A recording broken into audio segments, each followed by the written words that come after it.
Hey everybody, welcome back to Off the Trail.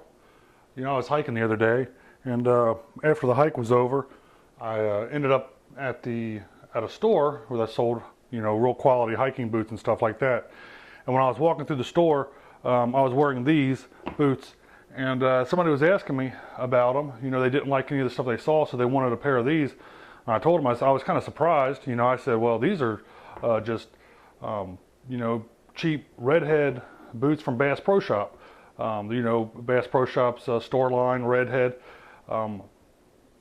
These are the ones I was wearing, and they were real impressed with them. And I told them, I said, these boots I've had actually since 2009, since actually I want to say probably the spring of 2009. And they were, asking me about the quality and that kind of stuff, and how they stayed waterproof and everything. And I said, well, they come waterproof. I said, but you have to treat them with beeswax every once in a while, and that kind of surprised that person. They didn't understand that whole process. So I said, well, you just got to put a coat on, and I explained it to them and stuff like that. So I thought I'd do a quick video here showing the process. Now, as if you didn't already know by now, this one clearly does not have any beeswax on it. This one is one that I did earlier. It's still a little on the damp side. But we're going to go through the process here and show you how this is done. Now, the beeswax I'm using is just standard, beeswax sealer. It's actually pretty much pure beeswax. And that's what I'll be using today. The thing about it is as you can see, you got a lot of rough spots in your boots over time. Again, I bought these not expecting much, but honestly, I paid like $60 for them, and they've performed extremely well. They're actually probably the most broke-in, most comfortable pair of hiking boots that I've got right now. I've got ones that are way more expensive that I'm actually getting ready to give away because they're just not the same quality. They just don't fit the right way. So anyhow, when you're putting on beeswax, just make sure don't be shy with it. Go ahead and put it on. Make sure that you get into all the seams. That's going to be one of the most important things, especially if you're going for waterproofing, stuff like that. Go ahead and make sure you're working into all the seams real well.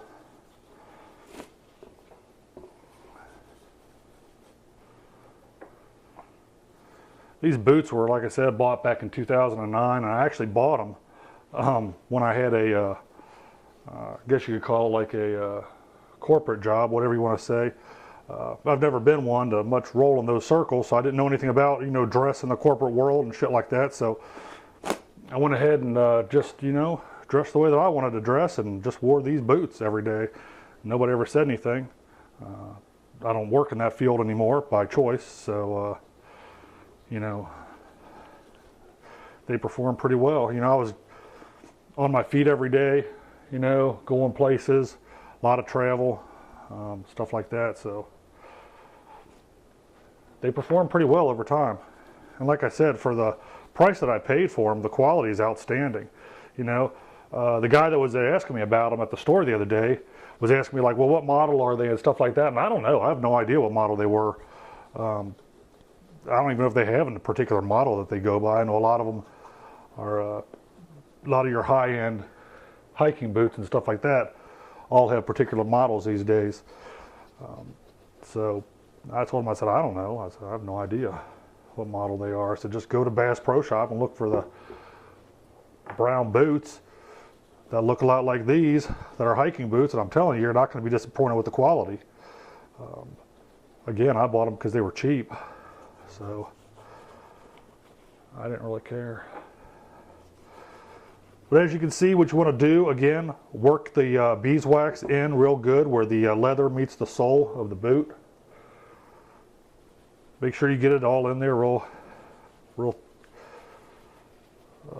tight and stuff like that.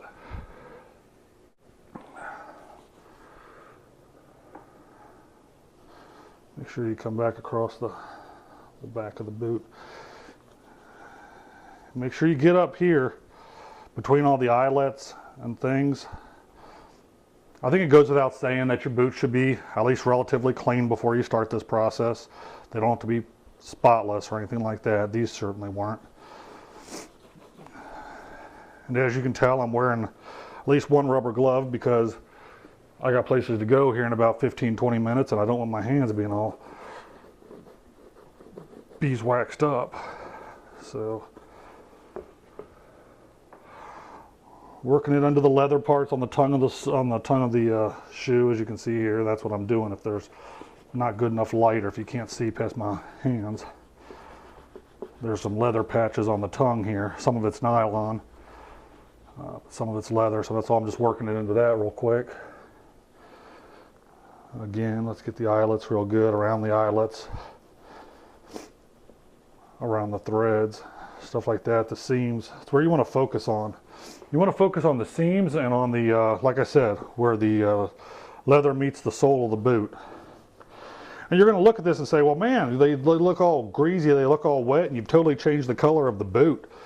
Don't worry, okay? That's going to go away. It's going to keep a shine for a little while. But again, that's what makes it waterproof. So, but it'll revert once the beeswax cures a little bit. It'll revert back to a little bit lighter color like your boots originally started out with. Now, I would certainly not recommend you do this on suede. It'll totally change the entire texture of your suede if you have suede boots, or that's suede anything that you're going to put those on.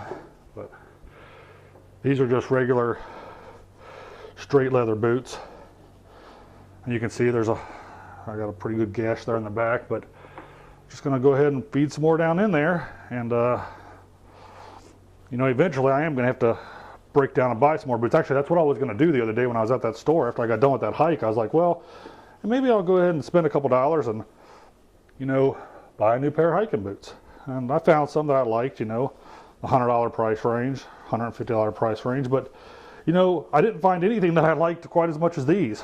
So then I said, you know what, forget it. I'm just going to go home, maybe wait out a while, see if any more different styles come on the market that I like. You know, go home and grab the beeswax and hit these up. And maybe they'll last for another season. Heck, they've lasted since 2009 already. You know, I've well more than got my $60 out of them that I paid for them, or whatever the heck it was. I don't even know if it was quite that much. But anyhow, that's it. That's the process. That's beeswax in your boots.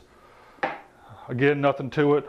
The big things, even coating, focus on the threads, focus on where the sole meets the leather of the boot. Go over it. I'll let this sit there and dry probably for a day or two before I go throwing them back on. Again, this one I did just a little bit ago, and it's already, you can tell the sheen's already starting to come out of it a little bit. The beeswax is already starting to cure. There they are. This has been another episode of Off the Trail. I thank you for your views. I'm hoping more people are subscribing every day, and look for our contests and our giveaways and stuff like that. We like to do that kind of stuff.